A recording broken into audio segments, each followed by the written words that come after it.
زندگی کیا ہے؟ زندگی ایک کتاب ہے جس کے پہلے صفحے پر پیدائش اور آخری صفحے پر موت لکھا ہوتا ہے،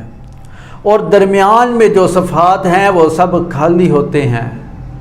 جو چاہو اس میں لکھو، یہ آپ کے اختیار میں ہے، لیکن لکھتے وقت اتنا ضرور سوچ لینا چاہیے کہ جب یہ احکم الحاکمین کے سامنے یہ پیش کی جائے گی تو ہمیں کوئی شرمندگی نہ ہو۔ مولانا روم رحمہ اللہ علیہ ایک بہت خوبصورت واقعہ لکھتے ہیں۔ وہ فرماتے ہیں کہ ایک شخص کو ایک قیمتی ہیرا ملا، ایک انمول ہیرا ملا، اور وہ اس کو لے کر ایک جوہری کے پاس گیا اور کہنے لگا مجھے اس کی قیمت بتائیے۔ تو اس جوہری نے کہا میں اس کی قیمت ادا نہیں کر سکتا، میں اپنی پوری دکان بھی بیچ دوں تو میں اس کی قیمت ادا نہیں کر سکتا، پورا کا پورا سرافہ بازار اس کی قیمت ادا نہیں کر سکتا۔ آپ اس طرح کریں، آپ اس ہیرے کو بادشاہ وقت کے پاس لے جائیں، شاید وہ اس کی قیمت ادا کر دے۔ تو اس شخص نے اس ہیرے کو بادشاہ کے پاس لے گیا اور کہنے لگا بادشاہ سلامت، مجھے اس کی مالیت بتائیے۔ تو بادشاہ نے اپنے وزیر کو بلایا اور کہا وزیر اس کی مالیت بتائیے۔ تو اس وزیر نے کہا بادشاہ سلامت، ہم اس اپنا تخت و تاج بھی بیچ دیں تو ہم اس ہیرے کی قیمت ادا نہیں کر سکتے، یہ بہت قیمتی ہیرا ہے۔ تو بادشاہ نے کہا جو کچھ بھی ہو جائے مجھے اس ہیرے کو خریدنا ہے۔ تو اس وزیر نے کہا آپ یہ بات مجھ پر چھوڑ دیں، اور وہ اس شخص کے پاس گیا اور کہنے لگا آپ صبح کے وقت آ جانا، جب سورج طلوع ہو اس وقت سے لے کر شام سورج غروب ہونے تک آپ کے لیے اس محل کے تمام دروازے کھول دیے جائیں گے، اور آپ جس دروازے سے مرضی چاہو داخل ہو جاؤ، اور آپ اس محل سے جو کچھ لے کر جانا چاہو آپ کو کھلی اجازت ہوگی، آپ کو کوئی روکے ٹوکے گا نہیں، آپ جس دروازے سے مرضی چاہو داخل ہو جاؤ۔ وہ بڑا خوش ہوا اور واپسی چلا گیا، اور پوری رات اس کو نیند نہ آئی، اس نے پوری رات بے چینی کے ساتھ گزار دی، اور صبح کے وقت وہ محل کے باہر پہنچ چکا،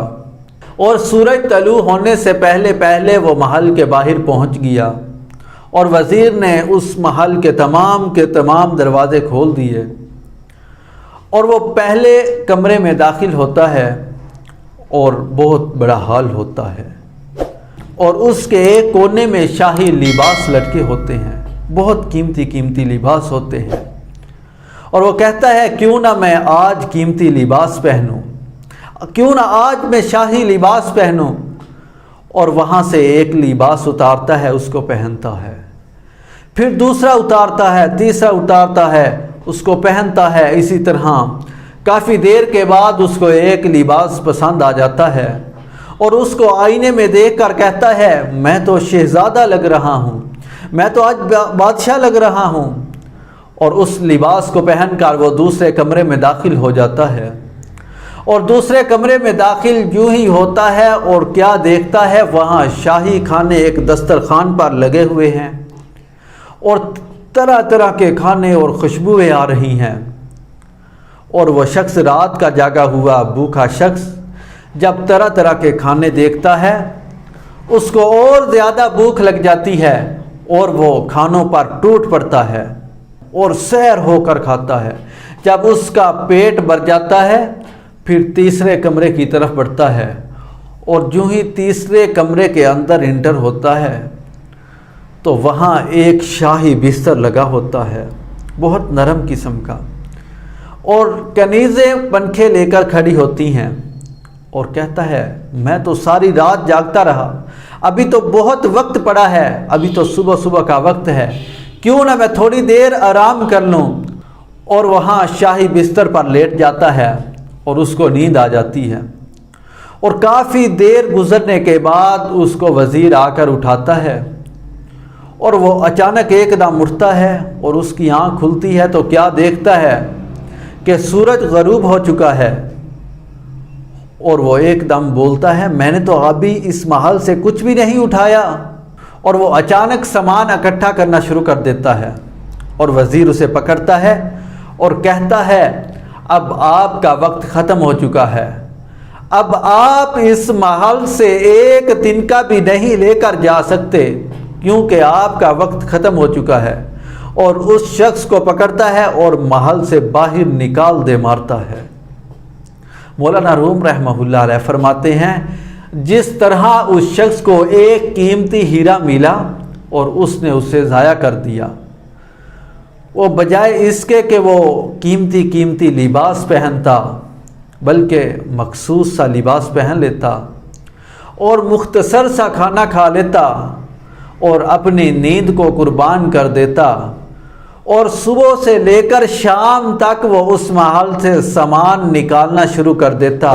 نکالتا جب شام کو اس کا وقت ختم ہوتا